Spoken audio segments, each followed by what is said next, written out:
The Galactic Council had cataloged over 10,000 sentient species across 47 galaxies. They had witnessed civilizations rise and fall, seen empires span star systems, and documented the religious practices of countless worlds. But nothing, absolutely nothing, had prepared them for the moment when humanity's so-called mythological war gods began answering prayers on the battlefield. It started as a joke among the Zephyrian diplomats. Humans, they laughed, were the only species primitive enough to worship fictional deities of war, while simultaneously being the most terrifyingly effective warriors the galaxy had ever seen. The irony was delicious, until the day Admiral Chen whispered a prayer to Mars during the siege of Kepler 442b, and something ancient, powerful, and very real whispered back.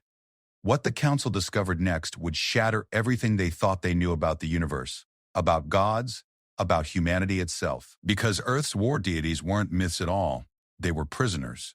And humanity had just learned how to unlock their chains. The question wasn't whether humans believed in their gods of war. The question was whether the galaxy was ready for what happened when those gods believed in humanity back. The observation deck of the Galactic Council station hummed with nervous energy as representatives from 12 different species gathered around the holographic display. Ambassador Zalfek of the Hegemony adjusted his crystalline breathing apparatus, his compound eyes reflecting the blue glow of the tactical readout that showed the human fleet advancing toward the Void Reaper stronghold on Terminus 7. "They're going to get themselves killed," muttered Commander Vexilla, her chitinous arms clicking together in what passed for anxiety among the Krothari. 17,000 Void Reapers entrenched in those caverns. The humans have maybe 3,000 soldiers. High Counselor Mordan, his tentacles writhing in what other species had learned to recognize as deep concern, studied the display with ancient eyes that had witnessed the rise and fall of countless civilizations. "Perhaps," he said slowly, "but these are humans we speak of. They have surprised us before." Ambassador Quinara, representing the logical synthetics, processed the data with mechanical precision. Probability of human success, 12.7%. Probability of total human casualties, 94.2%.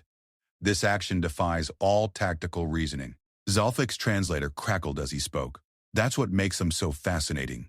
No other species fights with such passion, such reckless abandon. They speak of honor and duty as if these concepts have physical weight in the universe." The assembled beings turned their attention back to the feed from embedded war correspondents following the human assault force. The image showed General Patricia Martinez, her weathered face streaked with dirt and determination, addressing her troops before the final assault. Behind her, the twisted spires of the Void Reaper fortress stretched into the poisonous atmosphere of Terminus 7. "Listen up, Marines," Martinez's voice carried across the communication channels, reaching not just her soldiers but the watching alien diplomats. "I know what the odds look like. I know what the tactical computers say. But computers don't account for something the Reapers have never faced before. Humans who refuse to quit." A young soldier barely out of training raised his hand. "Ma'am, the Reapers have those new plasma cannons. Our shields won't hold." Martinez nodded grimly. "That's right, son. Technology won't save us today, but I'll tell you what will." She reached into her combat vest and pulled out a small metallic medallion that glinted in the harsh light of Terminus 7's twin suns. "My grandfather carried this at Normandy. My father had it at the Battle of New Geneva. Tonight, I carry it from Mars himself." The alien observers exchanged glances. They had studied human religions extensively, cataloging their beliefs as part of standard first contact protocols. The humans worshipped numerous deities, many of them associated with warfare. Mars, Ares, Tyr, Odin, Durga, Sun Wukong. The list was extensive and, from a galactic perspective, quaint. Commander Vexilla chittered softly. "They still believe their war gods watch over them. It's almost endearing how primitive their spirituality remains despite their technological advancement." "Primitive, perhaps," said Counselor Morden thoughtfully, "but effective. No other species fights with such conviction. They truly believe they are fighting for something greater than themselves." On the display, General Martinez continued her address. "I don't know if any of you were raised in the old faiths. Some of you might think it's all superstition, but I've seen things in 30 years of combat that can't be explained by physics or tactics." She held up the medallion. "When everything goes to hell, when the odds are impossible, when death is certain, that's when we find out if we're truly worthy of the names we carry." She paused, looking each of her soldiers in the eye. "Today we fight not just for the Council, not just for Earth, but for every human who ever picked up a sword, a rifle, or a plasma lance and stood against the darkness. Today we fight like our ancestors did, with fire in our hearts and gods at our backs." The soldiers responded with a roar that seemed to shake the very ground of Terminus 7. They began their advance, and the alien observers watched in fascination as the humans moved with a coordination and ferocity that defied their technological disadvantages. "Remarkable," whispered Ambassador Quinara, her mechanical voice betraying what might have been wonder. "Their neural patterns are showing synchronized anomalies. Combat effectiveness ratings are exceeding all predictive models." The first Void Reaper positions fell within minutes. The aliens had expected a prolonged siege, perhaps lasting days. Instead, they watched human soldiers charge through plasma fire that should have vaporized them, their movements too fast, too precise, too lucky to be entirely natural. Zalthek's breathing apparatus whistled in alarm. "How are they moving like that? Our sensors are detecting energy signatures that don't match any known human technology." On the battlefield, Sergeant Rodriguez dove behind cover as Reaper plasma bolts seared the air where his head had been moments before. He touched the small pendant of St. Michael that hung beneath his armor and whispered a prayer his grandmother had taught him. The pendant grew warm against his chest, and suddenly he knew with absolute certainty, exactly where the enemy sniper was hiding. He spun around the corner and fired 3 precise shots. The Reaper position went silent. "Rodriguez," his squad leader called. "How did you know where to shoot?" Rodriguez looked at his rifle in amazement. The shots had been perfect, threading through a gap in the rocks, barely wide enough for the plasma bolts to pass. I just knew, Sergeant, like someone was guiding my aim." Similar scenes played out across the battlefield. Human soldiers found cover they couldn't see, avoided attacks they should never have detected, and made impossible shots with increasing frequency. The alien observers began to take notice. "Energy readings are spiking around the human positions," reported Commander Vexilla, her voice tight with concern. "This is not standard human equipment." High Counselor Mordan leaned forward, his ancient mind racing. In his long life, he had seen many things that challenged conventional understanding. "Show me detailed scans of their religious artifacts." The display zoomed in on various human soldiers. Each carried some form of religious symbol. Crosses, hammers, crescents, small statues, blessed weapons, family heirlooms passed down through generations of warriors. And around each artifact, sophisticated sensors detected faint but unmistakable energy signatures.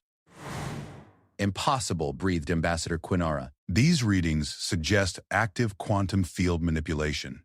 But these items are simple metal, wood, stone. There's no technology present." Counselor Mordan's tentacles writhed faster. "Unless the technology is not in the objects themselves." On Terminus 7, the battle reached its climax as human forces breached the main Void Reaper fortress. General Martinez led the charge, her grandfather's medallion now glowing with a soft, otherworldly light that none of the recording equipment seemed able to properly capture. As she raised her weapon to fire at the Reaper commander, something extraordinary happened. For just a moment, the alien observer's sensors detected what appeared to be a massive humanoid figure standing behind Martinez, a warrior in ancient armor that seemed to exist only partially in their dimension. The figure guided her movements, steadied her aim, and filled her with strength that no human should have possessed. The Reaper commander fell with a single shot that defied every law of physics the Council understood. "By the 7 voids," whispered Zalthek. "Did you all see that?" The assembled aliens stared at their instruments, at the impossible readings, at the footage that showed shadows and lights that shouldn't exist. In the aftermath of the battle, as human forces secured the fortress with minimal casualties, the observers found themselves facing a disturbing possibility. Commander Vexilla spoke what they were all thinking. "They're war gods. They're not mythological at all, are they?" The question hung in the air like a weapon waiting to fire. Everything they thought they knew about humanity, about religion, about the nature of the universe itself, suddenly seemed uncertain. If the human war deities were real, if they were actively intervening in mortal affairs, then what did that mean for the rest of the galaxy? High Counselor Mordan activated his private communication channel and began composing an urgent message to the Council's highest authorities. The subject line was simple but terrifying in its implications. "Human deity manifestation confirmed. Request immediate deep analysis." As the alien delegations dispersed to report their findings to their respective governments, none of them noticed the faint energy signature that had begun emanating from the station itself. Nor did they see the ancient symbols that briefly flickered to life on the walls before fading back into invisibility. Somewhere in the quantum foam that existed between dimensions, entities that had slumbered for millennia began to stir. The age of hiding was coming to an end. Humanity had proven itself worthy, and their gods were finally ready to answer the call to war. The galaxy was about to learn that some myths were never meant to be myths at all. Dr. Keela Thorne had spent 15 years studying comparative xenotheology, cataloging the religious practices of over 200 different species. She thought she had seen everything the galaxy had to offer in terms of spiritual belief. That was before the Council's emergency summons arrived at her research station orbiting Proxima Centauri. The message was brief but alarming. Report to Galactic Council Station immediately. Priority Alpha. Subject, human theological anomalies. Bring all research materials on Earth deities. Now standing in the Council's most secure briefing room, surrounded by holographic displays showing the impossible footage from Terminus 7, Keela felt her understanding of the universe crumbling around her. Play the sequence again, requested Director Yalson, the Valdorian intelligence chief whose species had evolved without any concept of religion whatsoever. His metallic skin reflected the blue glow of the displays as he studied the battlefield recordings with clinical precision. The hologram showed the moment when General Martinez fired the shot that killed the Void Reaper commander. Frame by frame, the analysis revealed details that should not have existed. The plasma bolt's trajectory curved impossibly through the air, adjusting its course 3 times to avoid defensive barriers and strike a target that was completely hidden from the general's line of sight. The projectile demonstrates autonomous guidance capabilities, noted Chief Analyst Morgeth, his 4 eyes tracking different elements of the display simultaneously. But no human weapon possesses this technology. That's not the strangest part, said Dr. Thorne quietly. She manipulated the holographic controls, isolating the spectral analysis of the area around Martinez during the shot. Look at these energy readings. The quantum signature matches theoretical models for dimensional interface phenomena. Director Yalson's skin shifted from blue to a concerned purple. Explain in terms a non-scientist can understand, Doctor. Keela took a deep breath. Something from outside our normal dimensional space was present during that moment. Something that could manipulate matter and energy in our reality while existing primarily in another. The room fell silent except for the humming of the station's life support systems. Around the conference table, representatives from a dozen species contemplated the implications of what they were hearing. Ambassador Zaltik, who had witnessed the battle firsthand, activated his translator. Dr. Thorne, in your studies of human religion, have you encountered references to such phenomena? Constantly, Keela replied, calling up another display. Human religious texts are filled with accounts of divine intervention, gods appearing to mortals, supernatural aid in battle, miracles that defy natural law. Every culture on Earth has similar stories. We've always assumed they were metaphorical or exaggerated accounts of natural phenomena. But what if they weren't? Asked Commander Vexilla. What if these were accurate historical records? Dr. Thorne nodded slowly. That's exactly what we need to determine. I've requested access to Earth's complete religious archives, but the humans are reluctant to share. This was an understatement. When the Council had approached Earth's government about examining their religious texts and artifacts, the response had been polite but firm. Humanity would cooperate with the investigation, but access to their most sacred materials would require careful negotiation. They're protecting something, observed Director Yalson. The question is what? 3 days later, Dr. Thorne found herself on Earth for the first time, standing in the reception hall of the Terran Religious Council in Geneva. The building was ancient by human standards, its architecture blending elements from every major faith tradition on the planet. Symbols that had once been separate and distinct, crosses, crescents, stars, wheels, hammers, were woven together in patterns that somehow felt both familiar and alien. Her escort was Father Michael Santos, a middle-aged human with kind eyes and calloused hands that spoke of a lifetime spent in physical labor before entering the priesthood. Dr. Thorne, he said, extending his hand in the human gesture of greeting. Welcome to Earth. I understand you have questions about our unusual relationship with the divine. Keela shook his hand, noting the small silver cross he wore beneath his robes. Her scanner indicated faint energy emissions from the artifact, similar to what they had detected on Terminus 7. Father Santos, I appreciate your willingness to meet with me. The Council is trying to understand what we witnessed during the recent battle. What you witnessed, said Santos softly, was prayer being answered. Come, let me show you something. He led her through corridors lined with artwork from countless human cultures, paintings of battles where divine figures stood among mortal warriors, sculptures depicting gods granting strength to heroes, tapestries showing moments when heaven touched earth. Every piece in this collection, Santos explained, represents a recorded instance of divine intervention. We've been cataloging these events for thousands of years. What's changed recently is the frequency. They stopped before a massive database terminal, its screens displaying a real-time map of Earth overlaid with thousands of glowing points of light. Each light pulsed gently, creating a rhythm that almost seemed alive. "What am I looking at?" Keela asked. "Active prayer sites," Santos replied. "Every location where someone is currently praying to a deity of war, protection, or justice. The system has been tracking these for the past 50 years, ever since we developed the technology to detect the associated energy signatures." Keela's scientific mind raced as she studied the patterns. The density of activity is incredible, and these energy readings are getting stronger, Santos finished. "Dr. Thorne, what I'm about to tell you is classified at the highest levels of Earth's government. The Council has the right to know, but we've been hesitant to share because the implications are significant." He manipulated the display, zooming in on specific locations. Military bases, hospitals, schools, homes, places where humans in need were calling out to powers beyond themselves. 18 months ago, we detected the first confirmed manifestation. A soldier in the Australian Defence Force was trapped under rubble during a peacekeeping mission. He prayed to St. George, patron saint of soldiers. Witnesses reported seeing a figure in medieval armor lift the debris off him. The display shifted to show another incident. 6 months later, a medical team treating plague victims in the outer colonies reported that their equipment began working with impossible efficiency after they prayed to Asclepius, the Greek god of healing. Mortality rates dropped to 0 for 3 weeks. Keela felt her worldview shifting yet again. How many incidents have there been? "Over 3,000 confirmed cases in the past year alone," Santos said quietly. "And the frequency is accelerating. Whatever is happening, it's building towards something." He led her deeper into the facility, through security checkpoints that scanned for energy signatures rather than weapons. Finally, they reached a vault door that looked like it could withstand a direct nuclear strike. "Dr. Thorne, what I'm about to show you has never been seen by anyone outside Earth's religious hierarchy. The Council's representatives are the first aliens ever granted this privilege." The vault door opened with a sound like thunder. Inside, the chamber was circular, with walls covered in symbols from every human culture that had ever existed. At the center stood a collection of artifacts that made Keela's scanner readings go wild. Ancient weapons, religious texts, ceremonial items that hummed with power. "These are the anchor points," Santos explained.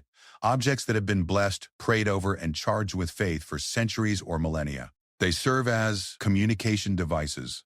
"Communication with what?" Santos smiled sadly. "With the gods themselves, Dr. Thorne. With beings that exist in the spaces between dimensions, entities of pure will and purpose that humans have been calling to since we first looked up at the stars and wondered if we were alone." As if responding to his words, one of the artifacts, a bronze sword inscribed with Nordic runes, began to glow softly. The light pulsed in a rhythm that seemed almost like a heartbeat. "They're listening," Santos whispered. "They've always been listening. But now, for the first time in millennia, they're starting to answer back." Keela approached the sword carefully, her scanner detecting energy levels that should have been impossible for such a simple object. "Why now? What's changed?" "Humanity has proven itself," said a new voice from the chamber entrance. A woman in military uniform entered, General Martinez herself, still bearing the scars from the battle on Terminus 7. "Dr. Thorne, I understand you want to know about our gods." The general's medallion, the one she had carried into battle, hung openly around her neck. It pulsed with the same gentle light as the artifacts around them. "They were never myths," Martinez continued. "They were guardians, waiting for us to grow strong enough to stand beside them instead of beneath them. Every war we've fought, every injustice we've opposed, every time we've chosen to protect the innocent despite the cost, it's all been a test." "A test of what?" "Worthiness," Martinez said simply. "The galaxy is about to face something that no single species can defeat alone. Our gods have been preparing us, preparing all of us, for what's coming." As if to emphasize her words, alarms began sounding throughout the facility. Emergency lights bathed the chamber in red as urgent voices echoed from communication systems. "Unknown vessels detected at the edge of the solar system," came the announcement. "Massive energy signatures, not matching any known species in Council records." Dr. Thorne looked between the two humans, seeing knowledge in their eyes that she didn't possess. "You knew this was coming." Father Santos nodded gravely. "The gods don't just protect individual humans, Dr. Thorne. They protect what we represent: hope, defiance, the refusal to surrender in the face of impossible odds. And something is coming that threatens to extinguish that light from the galaxy forever." General Martinez activated her communication device. This is Martinez. Alert all military commands. Begin Protocol Olympus immediately. The bronze sword's glow intensified, and for a moment, Keela could swear she heard the sound of distant thunder, of war drums, of voices raised in ancient battle songs. The gods of humanity were awakening, and the galaxy would never be the same. Outside Earth's atmosphere, the unknown vessels continued their approach, dark shapes against the stars that seemed to devour light itself. The real test was about to begin. The war room beneath the Galactic Council Station had never been designed to accommodate the crisis now unfolding across the galaxy. Originally built to manage minor trade disputes and territorial negotiations, the facility now hummed with desperate activity as representatives from 47 different species tried to comprehend the scope of the threat emerging from the void between galaxies. Admiral Chen Wei stood before the massive holographic display, her weathered face illuminated by the red warning lights that bathed the chamber. The tactical readout showed a sight that would have been unbelievable just days earlier. 17 human fleets positioned at strategic points throughout Council space, each one accompanied by energy signatures that defied every known law of physics. "Status report," Chen demanded, her voice carrying the authority of someone who had spent 30 years commanding human forces in the galaxy's most dangerous regions. Lieutenant Commander Sarah Kim manipulated the display, highlighting clusters of approaching vessels that seemed to absorb the light around them. "The entities have breached our outer perimeter in 14 star systems. Conventional weapons have no effect.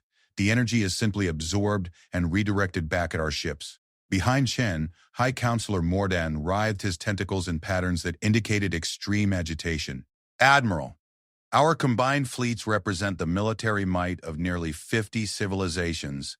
How is it possible that these things are overwhelming us so easily?" Chen turned to face the alien diplomat, her expression grim. "Because you've never fought the devourers before, Counselor. Humanity has." The statement sent ripples of confusion through the assembled representatives. Dr. Thorne, who had arrived from Earth just hours earlier with intelligence that none of them were prepared to accept, stepped forward with a data tablet that glowed with the same otherworldly energy they had observed in human religious artifacts. "According to the historical records Father Santos shared with me," she began, "these entities have attacked our galaxy before, multiple times across spans of millions of years. They feed on consciousness itself, the spark of awareness that makes a being more than just organic matter." Ambassador Zalthek's crystalline breathing apparatus whistled in alarm. "That's impossible. Our archaeological records go back over 1,000,000 years.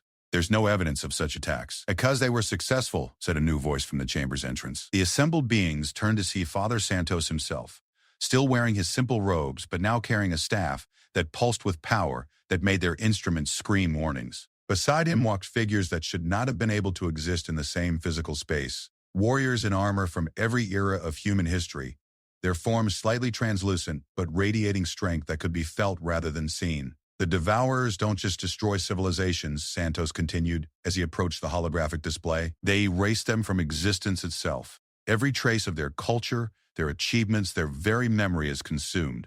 What you call archaeological records are the fragments that survived only because our gods hid them in dimensional spaces the devourers couldn't access." One of the translucent figures, a warrior in Greek armor with eyes like burning stars, stepped forward. When he spoke, his voice seemed to come from everywhere at once, harmonizing with itself in ways that made reality shiver.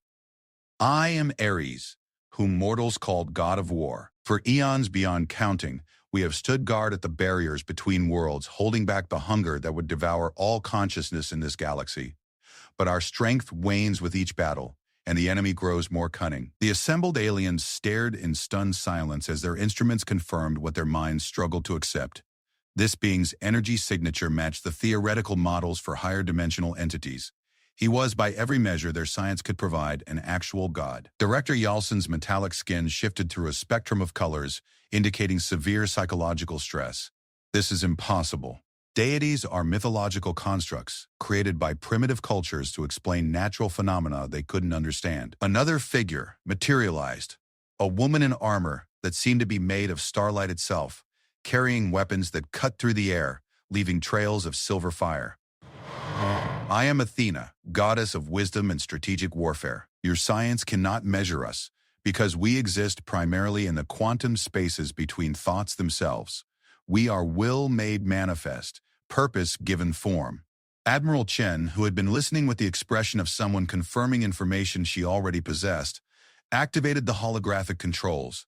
The display zoomed in on one of the approaching devourer fleets, revealing details that made several of the alien representatives gasp in horror. The vessels weren't ships in any conventional sense. They were living things, massive, writhing entities that pulsed with dark energy and trailed tentacles of pure entropy behind them. Where they passed, space itself seemed to lose cohesion, stars dimming as if their nuclear fires were being slowly extinguished.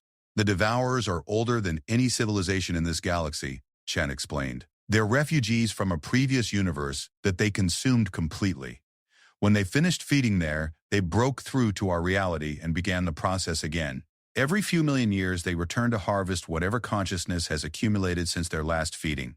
Commander Vexela's chitinous arms clicked together rapidly. If this is true, why hasn't humanity shared this information with the Council? We could have prepared defenses, developed countermeasures. With what? Interrupted another divine figure, this one carrying a hammer that seemed to contain the compressed fury of 1,000 storms. I am Thor, defender of Midgard and all the 9 realms. No weapon forged by mortal hands can harm these creatures. No shield can turn aside their hunger. They are antithetical to existence itself. Dr. Jen Thorne studied her readings with growing amazement. The energy patterns around you, they're not just higher dimensional.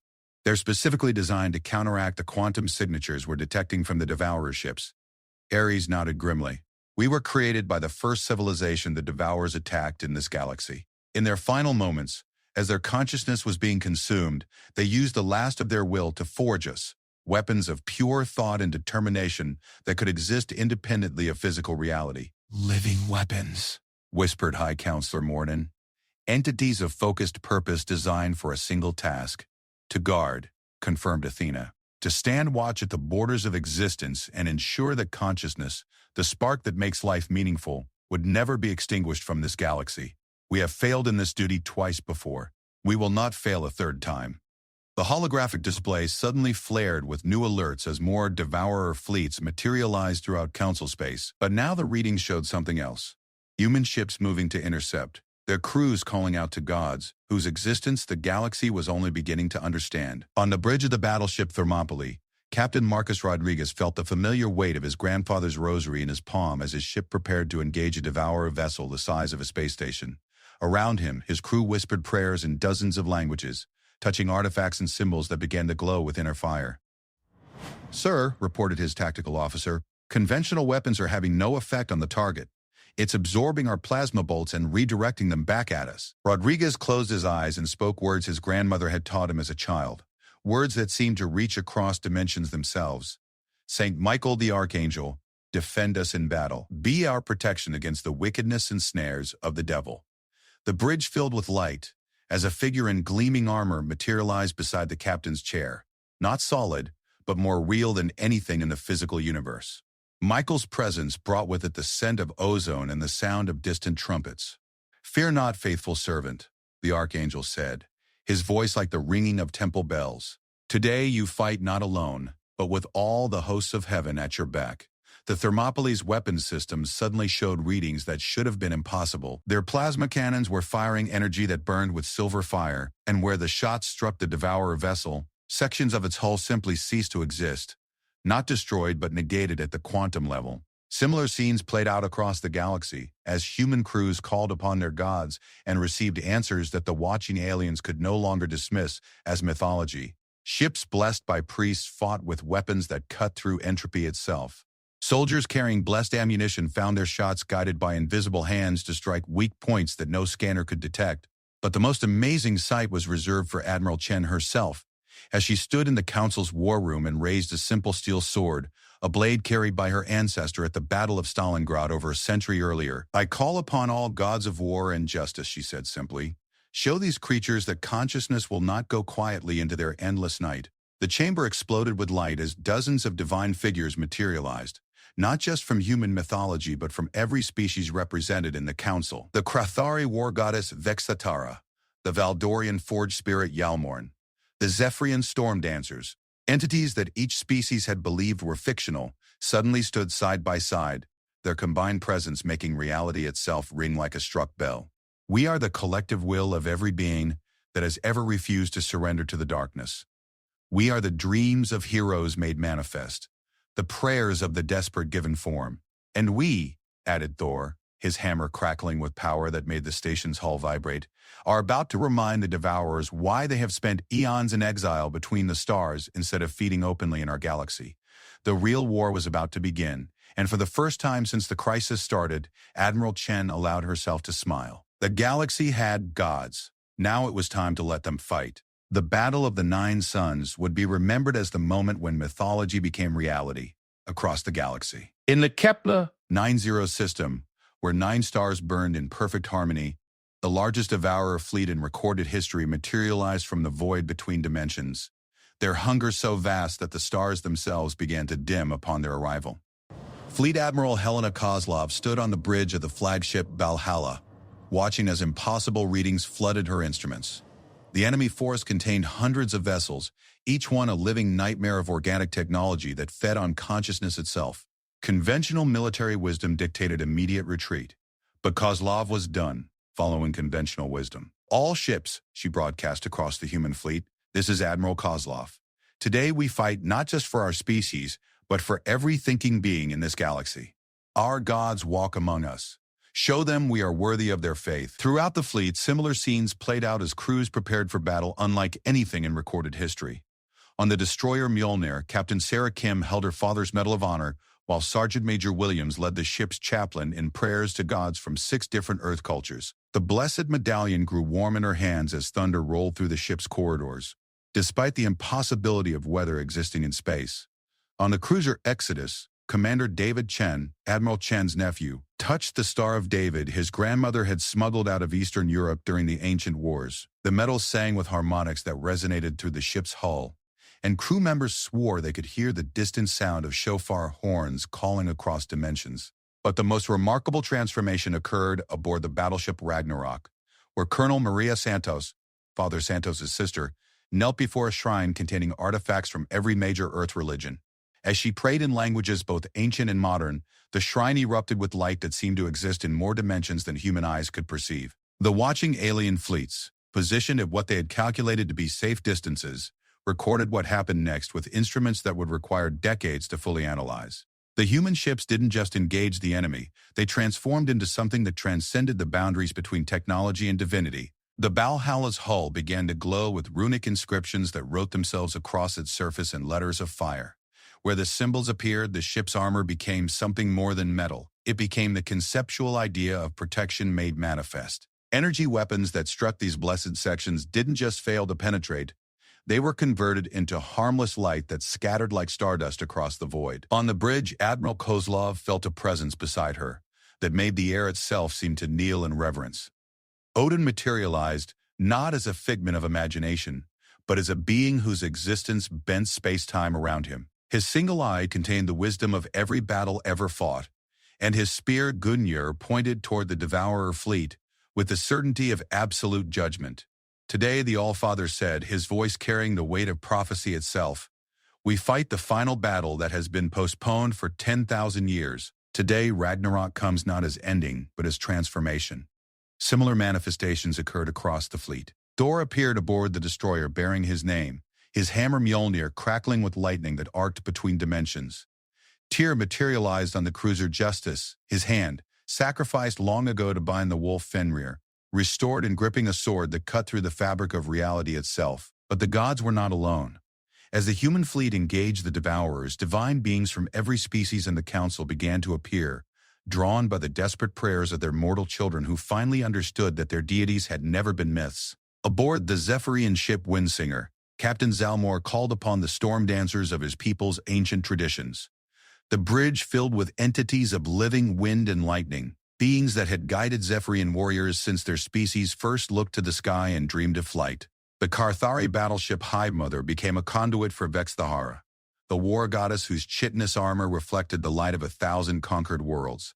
Her presence transformed the ship's weapons into extensions of divine wrath, each shot carrying the fury of every Karthari warrior who had ever died defending their colonies. Even the logical synthetics found their programming overwhelmed as entities they had never imagined possible began manifesting within their quantum networks. Yelmorin, the Valdorian forged spirit, appeared as patterns of living mathematics that restructured their weapons systems according to principles that transcended mere physics. Dr. Keela Thorne watched from the scientific vessel Copernicus, as her instruments recorded energy readings that rewrote everything she thought she knew about the universe.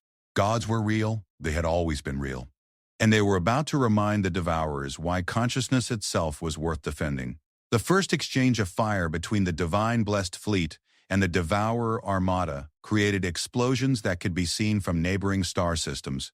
But these were not the crude detonations of conventional warfare. When Mjolnir struck its target, thrown by Thor himself from the deck of the destroyer that bore his name, the devourer vessel didn't just explode. It was unmade, its essence scattered across dimensions until nothing remained but the memory of its destruction. Odin's spear Gungnir, hurled from the bridge of the Valhalla, passed through 17 enemy ships in a single throw, each impact creating a cascade of runic fire that spread through their organic hulls like a plague of purification. Where the divine weapon struck, the devourer's ability to feed on consciousness was not just disrupted, it was reversed, their stolen energy returning to the quantum foam from which all awareness emerged. But the enemy was not defenseless. The devourers had consumed countless universes, and they had learned from each feeding. Their response to the divine assault was to begin manifesting their own corrupted deities, entities of pure hunger and negation that existed as the antithesis of everything the gods represented. The space around Kepler 90 became a battlefield where concepts themselves warred against each other. Hope clashed with despair. Courage grappled with terror. Justice faced off against entropy in duels that created new laws of physics with each exchange. Admiral Kozlov felt the weight of this cosmic struggle as she guided the human fleet through maneuvers that should have been impossible. Her ships moved not according to the laws of acceleration and momentum, but according to the rhythm of divine will itself. When Thor called lightning down from empty space, her vessels became conduits for power that transformed their weapons into instruments of absolute destruction. "Admiral," reported her tactical officer, his voice tight with awe and terror, "the devourers are pulling back. Their formation is fragmenting." Kozlov nodded, but she could see what her officer couldn't. This was not a retreat. The enemy was regrouping for something far worse than a conventional assault. Through her connection to Odin, she glimpsed the devourer's true plan, and the knowledge nearly drove her to her knees. "All ships," she broadcast, her voice carrying across the fleet with divine authority, "prepare for final engagement. They're not retreating.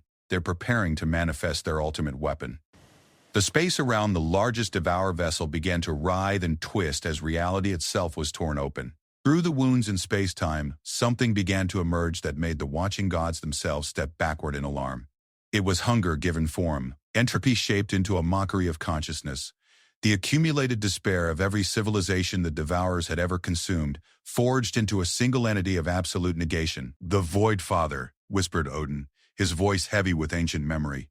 "They have awakened their first and greatest creation." The entity that emerged from the tear in reality was absence incarnate. Where it passed, stars went out not because their fuel was exhausted, but because the very concept of nuclear fusion was negated in its presence. Space itself became less real, matter forgetting how to exist as organized structures. But the gods were not finished. As the Void Father manifested in the Kepler 90 system, divine figures from across the galaxy began to converge, not just those who had answered the prayers of individual species, but the primordial entities that had existed before the first consciousness emerged in this universe. Sophia, goddess of wisdom, appeared as a figure of pure light whose presence made knowledge itself more real. The eternal warrior, known by different names to different species, but recognized by all as the divine defender of the innocent, materialized wielding weapons forged from crystallized justice. And from the quantum foam between dimensions, the Creator Mother herself began to manifest, the primordial consciousness from which all awareness in the universe had originally emerged. Her presence made reality more real, strengthening the bonds between matter and energy until the Void Father's negation field began to weaken. The final battle was about to begin, and every conscious being in the galaxy held their breath as gods prepared to face the hunger that had ended 1,000 universes. The outcome would determine whether consciousness itself would survive to see another cosmic dawn, or whether the endless night would finally claim its ultimate victory. The final moment of the war between consciousness and void began not with the clash of cosmic titans, but with a single prayer spoken by a dying human soldier floating in the wreckage of his fighter craft. Ensign Tommy Rodriguez, 19 years old and 300 light-years from Earth, clutched his grandmother's rosary as his life support failed. and the cold of space crept through his damaged suit. Around him, the battle of the 9 suns raged on scales that dwarfed planetary systems, but in that moment, his universe had shrunk to the space inside his helmet and the words his abuela had taught him as a child. "Hail Mary, full of grace," he whispered into the dark, his breath forming ice crystals on his visor. "The Lord is with thee." The words should have been lost in the void, meaningless sounds from a creature too small to matter in a conflict between gods. Instead, they resonated across dimensions, joining with billions of other prayers rising from the fleet, human and alien alike. What happened next would be studied by theologians and quantum physicists for centuries to come. The prayers didn't just reach their intended recipients, they merged, creating a symphony of consciousness that reached into the deepest foundations of reality itself. On the bridge of the Valhalla, Admiral Kozlov felt the change as it swept through the fleet. Every prayer, every whispered plea, every desperate hope was being amplified and focused through the divine beings that had manifested to fight alongside them. But more than that, the gods themselves were being transformed by the faith flowing through them. Odin's single eye blazed with light that contained not just his own ancient wisdom, but the combined knowledge of every human who had ever sought understanding in the face of the unknown. Thor's hammer crackled with lightning powered not just by his divine strength, but by the courage of every mortal who had ever stood against impossible odds. The same transformation was occurring throughout the fleet as alien gods drew upon the faith of their own people. Vexthara, the Krithari war goddess, grew larger and more terrible as her children's battle fury fed her strength. The Valdorian forged spirit Yalmoran became a being of living mathematics, whose equations rewrote the fundamental constants of local spacetime. But it was what happened to the Creator Mother that truly changed everything. As the primordial consciousness absorbed the prayers of 47 different species, she began to remember what she had forgotten in eons of guarding against the void. She remembered joy. She remembered hope. She remembered why consciousness was worth preserving in the first place. Her form, which had been abstract and remote, began to take shape as something beautiful and terrible, a goddess whose presence made reality itself sing with possibility. When she spoke, her voice carried the dreams of every thinking being who had ever looked at the stars and imagined something better. "My children," she said, addressing both gods and mortals alike, "the time for hiding is over. The time for merely surviving has passed. Today we do not just defend consciousness, we transform it."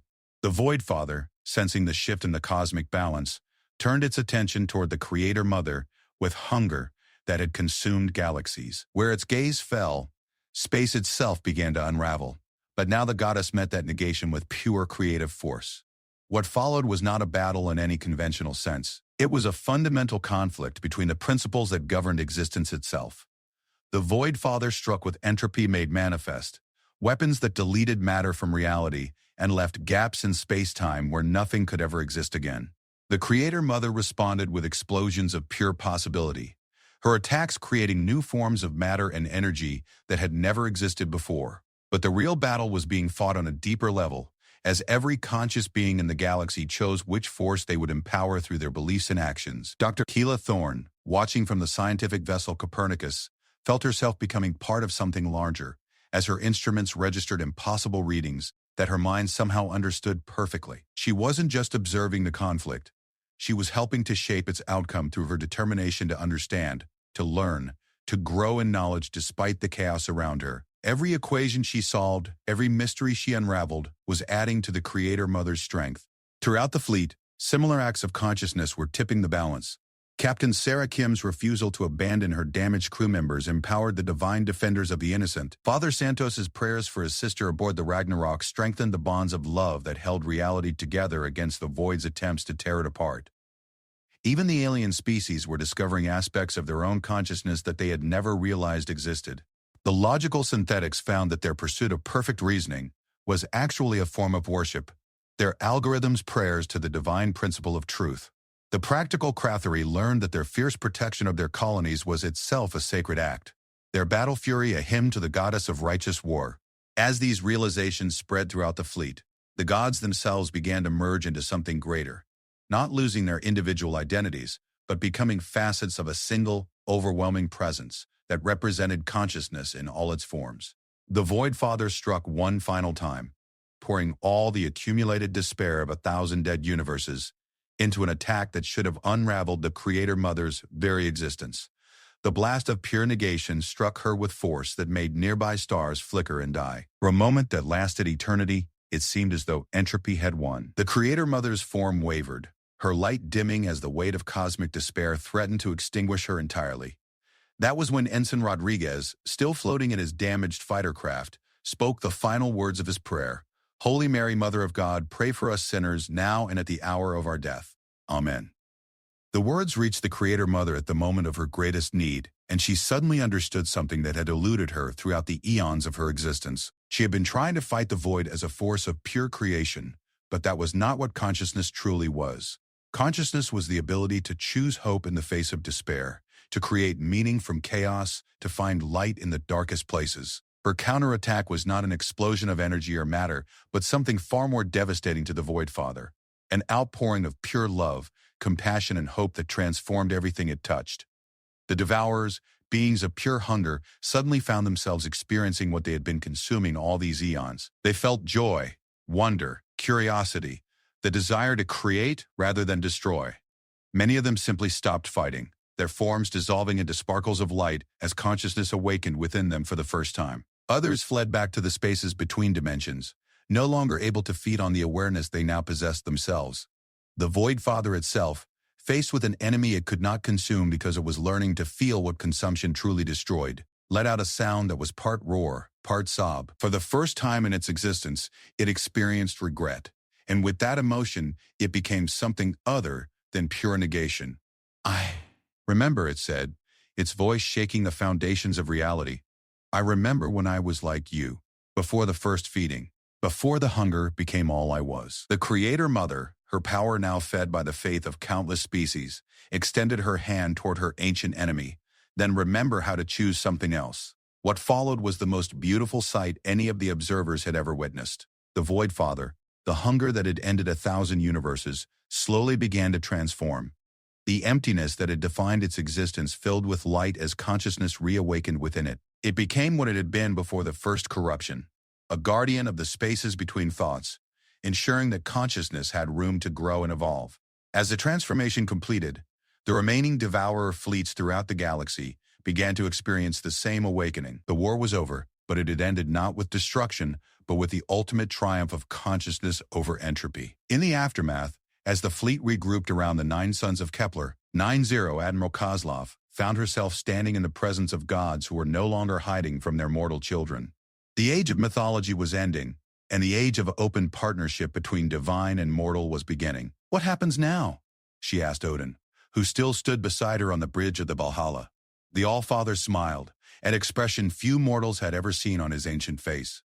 Now we build something that has never existed before, a galaxy where gods and mortals work together openly, where consciousness itself is recognized as the most precious force in the universe.